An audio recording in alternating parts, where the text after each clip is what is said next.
Muy bienvenidos, bienvenidas, amables oyentes, a este su programa Diálogo Bíblico, especialmente en este momento en que hacemos un resumen de la conversación que hemos tenido durante esta semana. Con ustedes Héctor Urrutia, un amigo, estudioso, que nos va a acompañar. Bienvenido, Héctor. Muchas gracias. Gracias también, hermanos, amigos. Y que les habla Raúl Medina, también está con ustedes semana a semana. Nuestro tema de la semana ha estado en torno a por qué se necesita interpretación. Vamos a partir enseguida, Héctor, preguntándote quizá qué es lo que es interpretar. Alguien podrá decir, pero ¿cómo? Si eso es tan fácil.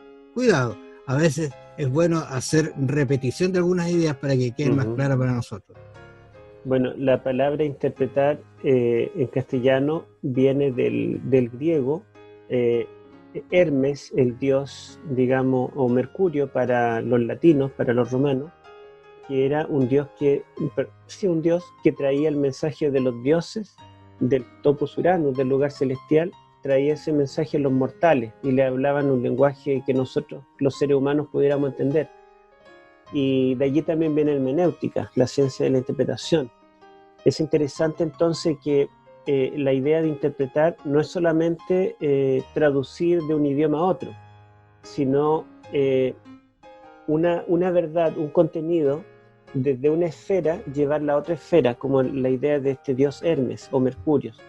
Y por ejemplo, nosotros podemos enseñarle biología a un joven universitario y le enseñamos, digamos, con términos técnicos y con un lenguaje denso, y le explicamos detenidamente cómo es la célula, por ejemplo. Pero quizá podrían pedirnos que le enseñemos a niños de primero básico, de 6 años, biología, y también le enseñamos la célula. Y obviamente no vamos a usar la misma metodología ni el mismo lenguaje para enseñarle a ellos. Le vamos a enseñar la célula con dibujos, le vamos a ilustrar, a comparar esto. No le vamos a decir que la célula mide tantos micrómetros, sino que vamos a decir que es muy chiquitita, que no la podemos ver con nuestra vista, y vamos a usar otro tipo de lenguaje. Entonces eso es interpretar una misma verdad, un mismo contenido, enseñarlo a una persona, y a otra persona de una edad diferente requiere interpretación. Y lo mismo podríamos decir que hacemos con la Biblia. Ahora, hay una idea que vamos a conversar acerca de las presuposiciones. Algo habíamos dicho de esto, pero yo quiero leer Lucas 24:36, dice, mientras ellos aún hablaban estas cosas, se estaban recordando todos los incidentes de Jesús. Interesante eso. Jesús se puso en medio de ellos y le dijo, pasa a vosotros, expresión que Cristo había usado. Entonces, espantados y atemorizados, pensaban que veían, ¿qué cosa? Espíritu.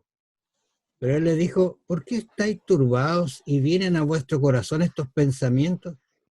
Y luego le hace el énfasis diciendo, mira, no estén pensando que soy un espíritu, soy carne, soy humano. Mirad mis manos, dice el versículo 39, y mis pies, que yo mismo soy. Probad y ved, porque un espíritu no tiene carne ni hueso, como veis que yo tengo. Está explicando aquí Jesús algo para que ellos no tengan esta presuposición. ¿Qué estaban pasando? ¿Qué tenían los discípulos en este momento? Bueno, justamente a pesar de que las escrituras hablaban de la resurrección del Mesías, habían testigos, mujeres que lo habían visto resucitado y que le habían contado también, a pesar de que ven la tumba vacía y que ven ahora a Cristo aparecer ante ellos, las presuposiciones son tan fuertes en ellos que aún así no pueden creer que Cristo resucitó. La presuposición principal para ellos era que el Mesías no debía morir, sino que debía venir como un rey victorioso, conquistar. Para nosotros quizás sería igual de difícil, pero no por esa presuposición, sino porque para nosotros no es lógico, no es normal que alguien resucite. Tampoco lo era para ellos. Entonces, si yo veo a una persona resucitada, lo más probable es que busque otra interpretación del hecho. Yo diga, quizás fue un espejismo, quizás fue una sugestión mía, tal vez es un espíritu, como ellos dijeron, y vamos a buscar cualquier otra explicación pero no le damos el verdadero, las presuposiciones de los discípulos impidieron que ellos aceptaran que Jesús estaba resucitado. El hecho estaba ante ellos y las escrituras eran claras. Sin embargo, las presuposiciones de ellos eran tan fuertes que les impedían reconocer y aceptar ese hecho bíblico y experimental para ellos. ¿Mm? Ahora, fíjate, perdón Héctor, estoy pensando que qué terrible es no aceptar una verdad por una presuposición, porque ellos tenían las evidencias, no era una cosa tan simple, ya mujeres habían visto, estoy pensando en los hombres de Camino de Maús que volvieron con los antecedentes, estuvimos con él, conversamos, nos abrió las escrituras, pero ¿qué estaban pensando ellos? No, no es Cristo. Y eso nos puede pasar hoy día también a nosotros. Claro. La Biblia es tan clara en mostrar que Jesús vino, pero que va a regresar.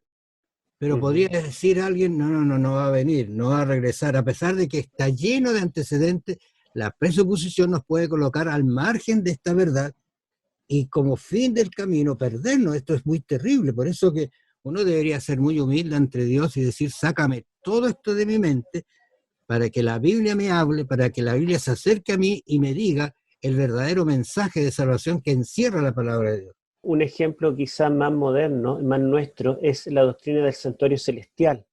La Biblia es muy clara en decir que hay un santuario en el cielo, que Jesús es nuestro sumo sacerdote, que intercede allí, etc. Pero muchos cristianos no aceptan que haya un santuario celestial, simplemente porque ellos dicen o piensan que no es posible que Dios requiera un santuario para vivir, o que Dios es omnipresente, no puede estar solamente en un lugar, o que Dios es espíritu y el santuario es algo material. En otras palabras, las presuposiciones propias, incluso presuposiciones teológicas, religiosas heredadas, a veces impiden que entendamos un mensaje que es explícito en la Biblia. Que entonces tampoco creen en el libro de Hebreos, y algunos sí lo hacen, ¿no es cierto? Porque habla del santuario.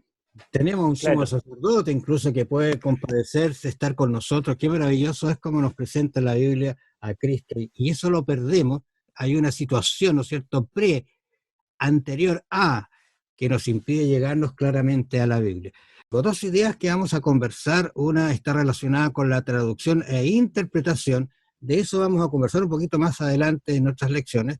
Y también la Biblia y la cultura, cómo influyen en lo que es nuestro acercamiento a la palabra de Dios. 1 Corintios 12:10, que lo habíamos leído, dice, al otro hacer milagros, a otro profecía, a otro discernimiento de espíritu, a otro diversos géneros de lenguas y a otro interpretación de lenguas. ¿Qué te parece? Que Dios nos ha dado ese don para interpretar también al parecer, ¿no es cierto?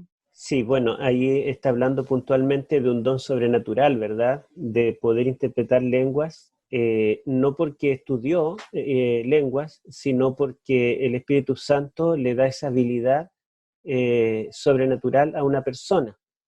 Pero también existe la interpretación de lengua digamos, en base al estudio, a haber estudiado un idioma y poder interpretarlo, en este caso al castellano. Sin embargo, aquí el título que habla de traducir e interpretar es porque la Biblia originalmente fue escrita en otro idioma, ¿verdad? En hebreo y arameo el Antiguo Testamento y en griego el Nuevo Testamento. Estos idiomas tienen algo en común. En su tiempo, en el tiempo en que se escribió la Biblia, fueron los idiomas más comunes, más hablados y más simples de entender. Y bueno, hoy en día podríamos decir, si yo quisiera escribir algo en el idioma más hablado, un idioma simple, lo tendría que escribir en inglés. La gramática inglesa es mucho más simple que la gramática española, la gramática portuguesa y otros idiomas que derivan digamos, más directamente del latín. Ahora, cuando se traduce algo, la idea es simplemente traducirlo, o sea, decir lo que dice el texto. Pero hay algunas paráfrasis, algunas versiones en castellano, que en realidad, en vez de traducir, están interpretando. Pongo un ejemplo. En inglés existe la Biblia que se llama Good New Bible, que yo la tengo acá en mi mano, Y por ejemplo, cuando leo Daniel 8:14, dice, lo voy a leer en castellano por supuesto, y oí al otro ángel responder, continuará por 1150 días, durante cuyas tardes y mañanas no se ofrecerán sacrificios. Entonces el templo será restaurado. Allí vemos que en vez de traducir, porque el original dice 2300 tardes y mañana, aquí dice 1150 días, durante cuyas tardes y mañanas los sacrificios no se ofrecerán. Y la verdad es que esto es una interpretación, porque en este texto no habla de sacrificios, no habla de 1150, sino que están tratando de traducir en base a la interpretación que ellos adoptaron. En este caso, lo que hizo Antíoco Epífanes de suspender el sacrificio continuo durante 1080 días. 1150, la mitad de 2300, es más cercano a 1080 que 2300. Tampoco coincide, pero la traducción acá está basada en una escuela de interpretación. Entonces esto ya no sería traducción. En castellano tenemos una Biblia muy, muy conocida, que es una paráfrasis también y hace algo similar, que se llama la Biblia latinoamericana, donde se cambian algunas cosas con el objetivo de apoyar una interpretación particular. Pero cuando nosotros traducimos un texto, debemos ser lo más honestos y cercanos al texto para no cambiar el contenido. Sí, exactamente, es peligroso eso porque te da una idea totalmente equivocada de lo que significa realmente el texto. O sea, hay una interpretación que tiene alguna intención detrás de ello, ¿verdad? Y eso, por Claro. eso que es bueno tener algunas Biblias para algunas ideas, pero ser cauto y buscar, por ejemplo, la Reina Valera, que es la que más se acerca al original. Y digamos, la Reina Valera, la Biblia de Jerusalén son algunas de las Biblias que son bien apegadas al original, y también hay otras Biblias que también son útiles, como la Nueva Versión Internacional, la Dios habla hoy, que son bien apegadas a la lengua nuestra, al idioma castellano, incluso el castellano nuestro de aquí de Latinoamérica. Sin embargo, respetan el texto original, es decir, no cambian, el contenido, sino que están tratando de explicar algo en un buen castellano. Pongo un ejemplo bien simple. La frase te amo en inglés, por ejemplo, es I love you. Si yo lo traduzco literalmente, diría yo amo a ti. Y no sería tan romántico para mi esposa que yo le dijera yo amo a ti. Y también sería un poco confuso. Por lo tanto, yo debo elegir, lo traduzco literalmente al castellano, I love you, por yo amo a ti, o lo traduzco en un buen castellano, te amo. Y ahí tengo que jugar. La Reina Valera traduciría yo amo a ti. La Nueva Versión Internacional traduciría te amo. Pero ambas versiones son honestas. Es distinto si yo en vez de eso cambio la idea y digo no te amo, o te amo por interés, u otra cosa, agrego algo que no esté en el texto. Esa es la diferencia, ¿verdad? Exactamente. Ahora, la cultura es una fase, o sea, es una idea que debe estar presente en nuestra mente, que puede influir en la que es el acercarnos a la Biblia y encontrar verdaderamente lo correcto. Estoy pensando en Pablo, quizás el tiempo no nos va a dar para leer el texto. En hecho, usted revise lo amable oyente 17, capítulo 17, 16 en adelante, cómo Pablo se enfrenta a una cultura, como tú lo habías dicho bien, una cultura llena de idolatría. Pero es Uh-huh. sabio Pablo cuando dice al Dios, voy a hablarles del Dios que ustedes no conocen, ese que tienen allí, ¿no es cierto?, que es el Dios no conocido, de ese les voy a hablar. Pero es bueno como Pablo hace ese énfasis para explicarles el Dios que él quería explicarles, el Dios verdadero que él había conocido, ¿no es cierto?, en un encuentro al camino a Damasco, ¿verdad? Bueno, justamente los griegos estaban muy fascinados, a ellos les encantaba escuchar ideas nuevas, y Pablo también tenía retórica y era un hombre culto, citó a algunos filósofos de ellos, y le escucharon de buen gusto, pero cuando Pablo le habló de la resurrección de Cristo, la cultura, las presuposiciones de ellos, la idea platónica de que la materia y el espíritu no compatibilizan, ellos les impidió aceptar el mensaje de Pablo. porque su cultura, ¿verdad?, pensaba en forma completamente distinta a lo que Pablo les venía a entregar. Entonces rechazaron el mensaje de la palabra de Dios. Y así también a veces nuestra cultura, hoy en día tenemos una cultura más científica, que está en base que exalta la razón humana. Entonces, si hay algo en la Biblia que no compatibiliza con la razón, con la lógica nuestra, tendemos a rechazarlo. Y a muchos les cuesta aceptar los milagros, por ejemplo, en la Escritura, o les cuesta aceptar, digamos, una creación literal en 7 días, o les cuesta aceptar las profecías, que Dios conoce el futuro y que Dios puede profetizar en forma precisa eventos que todavía no han ocurrido. Todo eso, digamos, es distinto a nuestra cultura. Nuestra naturaleza pecaminosa y caída. Vamos a conversar de esto y vamos a partir leyendo un texto que lo habíamos leído durante la semana. Juan 9:39 dice: Jesús les dijo Jesús, para juicio he venido yo al mundo, para que los que no vean, vean, y los que ven sean cegados. Este texto nos trae varias ideas que sería bueno que nosotros las comencemos, porque él dice en el versículo 40, dice: entonces algunos de los fariseos que estaban con él, al oír esto, le dijeron: ¿acaso nosotros somos también ciegos? O sea, captaron la idea, ¿te fijas? Jesús le respondió: si fuerais ciegos, no tendríais pecado.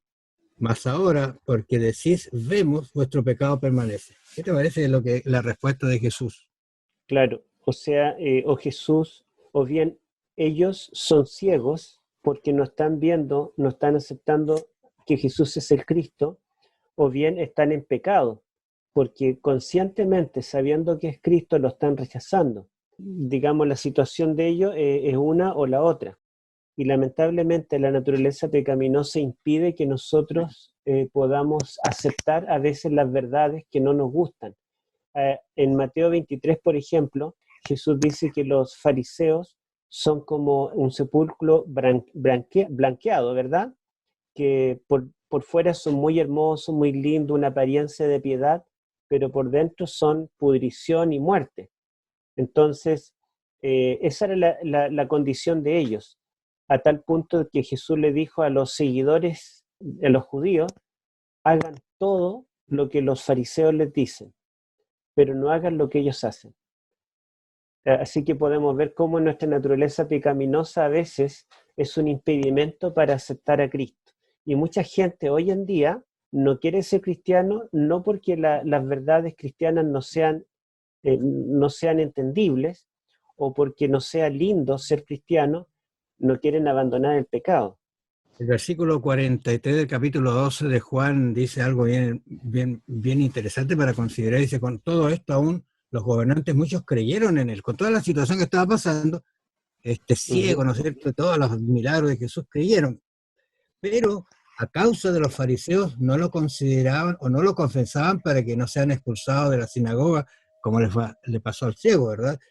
Porque amaban más la gloria de los hombres que la gloria de Dios. O sea, claro, nuestra naturaleza nos puede llevar a amar más cosas humanas que a Dios mismo, como lo expresa la Escritura. Claro, allí habían intereses personales, ¿verdad? Temores, cosas que podían perder si ellos aceptaban la verdad, si aceptaban a Cristo. Entonces todas esas cosas pesan al momento de estudiar la Escritura. Y nosotros debiéramos ser lo suficientemente honestos para aceptar un escrito está, para aceptar la voz de Dios, aunque vaya en contra de mi conducta, de mi estilo de vida, de mis presuposiciones, de mis ideas, de mi cultura, de mi razón. Debo, digamos, ser suficientemente honesto y aceptar lo que dice la Escritura, me guste o no me guste, lo quiera o no lo quiera.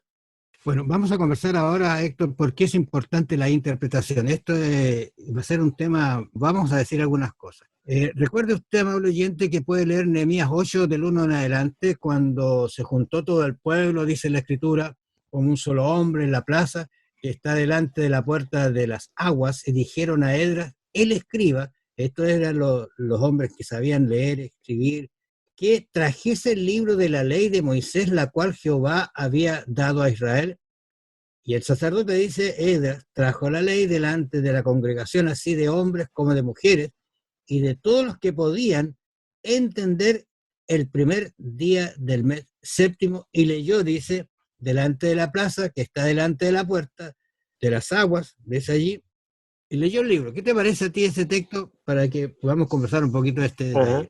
Sí, lo interesante, bueno, que Esdras, ¿verdad? El líder, el sacerdote, comenzó a leer la escritura, la palabra de Dios, y seguramente, como era costumbre en esos tiempos, a cada cierta distancia, en medio de la multitud, había alguien que leía el mismo párrafo que él leía para que la gente de atrás pudiera escuchar.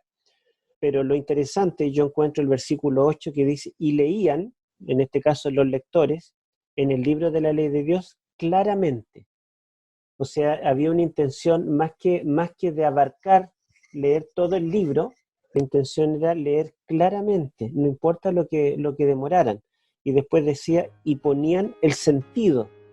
O sea, si yo tengo que leer una palabra con marcar el acento, lo voy a marcar. Si es una pregunta, la voy a leer como pregunta. Si hay una coma, debo detenerme. Si hay una ironía, debo leerlo en forma irónica. Porque si yo leo todo en forma pareja, ¿verdad? No le pongo el sentido, lo más probable es que no se entienda correctamente. Dice, de modo que entendiesen la lectura. O sea, el único propósito de esos lectores era que ellos entendieran la lectura. Y nosotros a veces cuando interpretamos la Biblia, no tenemos el mismo propósito. Tenemos el propósito de introducir nuestra idea a la Biblia o justificar nuestra teología. Sin embargo, nosotros debemos leer la Escritura con todo el deseo de entender lo que Dios me está diciendo. ¿Qué quiere decirme Dios a mí? Por eso es importante, ¿verdad?, también estos aspectos. Saber interpretar, aplicar las reglas básicas de comprensión de lectura, de gramática, literatura, así como aprendimos a leer, ¿verdad?, en el colegio, también aplicarlo a la Biblia. Si necesitamos un diccionario porque no entendemos alguna palabra, usar el diccionario. Si necesitamos leerlo de nuevo, o quizás ese texto no lo entendemos en la Reina Valera, voy a buscar entonces en la nueva versión internacional y lo voy a leer allí para tratar de verlo en otra versión, y si en esa versión no lo entiendo, lo leo en una tercera. Hoy en día no necesitamos dinero para comprar varias Biblias, porque podemos bajar gratis de internet unas 10 versiones si queremos, y podemos fácilmente leer en varias y comparar. Interpretación y darle el sentido, uno podría leer, por ejemplo, Juan capítulo 11, y un texto tan chiquitito, tan pequeño, 35, dice, y Jesús lloró, y pasarlo por alto. Pero ¿qué significa eso? ¿Qué es lo que hay detrás de él? ¿Qué sentido hay que Jesús llore? Dios llore. ¿Por qué? Porque te está mirando a ti, nos está mirando a nosotros, y a veces nos ve un poquito lejanos y quiere atraernos también a nuestra vida. Amables oyentes, lo invitamos para que usted siga leyendo estas cosas hermosas. Bendiciones, nos encontramos la próxima semana. Así es, que Dios les bendiga, que puedan, esto nos ayude para entender y estudiar más la Biblia y así también cambiar nuestra vida. Que Dios les bendiga.